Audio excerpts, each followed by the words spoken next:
Are you planning for your children's education?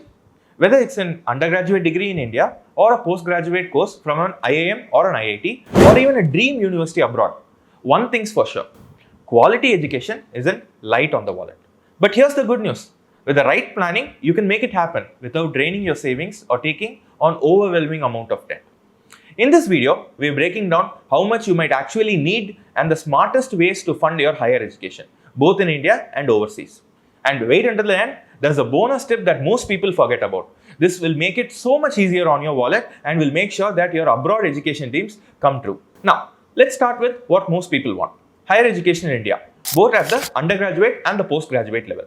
There are three ways to finance this effectively and we'll walk through each of them. The first way is through making investments in SIPs in equity mutual funds. When it comes to education costs, early planning can make a huge difference, whether it's for undergraduate or postgraduate studies. SIPs offer a powerful way to build funds without needing to accumulate any kind of debt. For undergraduate education, let's say you might think 12 lakhs is enough to cover college costs today. But factoring in inflation, that same degree could cost you around 28 to 30 lakhs in just 10 years. Investing just 13,000 per month in a mutual fund SIP with expected returns of 12% can help you build this required corpus. Similarly, if you look at a postgraduate education, the cost of an MBA from an IIM or a master's from IIT can currently be around 25 lakhs. But in just 7 years, considering inflation, this can be 45 lakhs. But if you begin with an SIP of let's say 30 to 35,000, this corpus can be easily accomplished. Now, while starting with a higher amount of SIP can be hard, what we suggest is at least lowering the cost of debt or the amount of debt that you will take with combining investments and debt. Secondly, coming to education loans, this is the most common way. And what if you don't have the chance to start early? Education loans are the next best option, and this is what 90% of the people go towards. For undergraduate education, the total fund requirements of 28 lakhs, if borrowed at 9% interest over 7 years, would result in a monthly EMI of about 45,000. Now that's a big amount. The same goes for postgraduate education as well. For a 25 lakh loan at 8.5% with a 5-year repayment tenure, this would be around 40,000. For a student fresh out of college, managing repayments might be possible with a part-time job or an internship, but this will put a strain on their finances earlier on. While this provides some breathing room, it's still a significant financial responsibility earlier on in their career. Now, the third financing option can truly change the game and can significantly reduce the total amount loan. But wait, before that, we'll get to your education abroad as well. Now, shifting our focus to education abroad, while it's a cherished dream for many students, it also brings considerable financial challenges.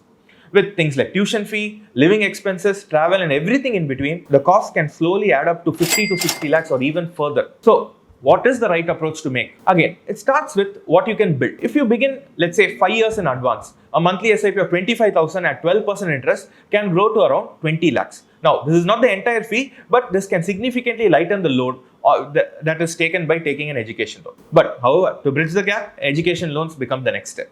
But here comes the key decision. Should you borrow from Indian banks or from international lenders in the country that you're going to? There's no universal one-size-fits-all. You have to compare interest rates, understand how forex fluctuations work, compare repayment tenure, and weigh the pros and cons. For some, borrowing in USD from international lenders works better. For others, Indian banks may be the safer, more effective option. But before we go into all this, let's look at the bonus tip that you guys are all waiting for. That is scholarships and grants. This can be a total game changer in your education dreams.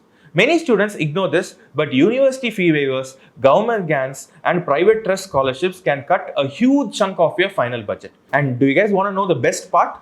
These aren't just for academic toppers. Many are need-based and field-specific. So always keep an eye out for these opportunities because these can significantly cut down on the amount of loan or the amount of investments that you might need to make. So what is the bottom line then? Relying on a single funding source is where many go wrong. Whether it's your undergrad in India or a master's abroad, the smartest funding way is blending many investments, borrowing options, and available scholarships to make a bulletproof strategy. At M2W, we take a research-driven approach to help you map out a strategy that aligns with your goals and your budget. From calculating future education costs to building investment plans and comparing loan options, we help you make confident and informed decisions. So what are you guys waiting for? Hit the link in the description and let's start planning for your child's education journey together. Thanks for tuning in, and we'll see you with more educational content in the future.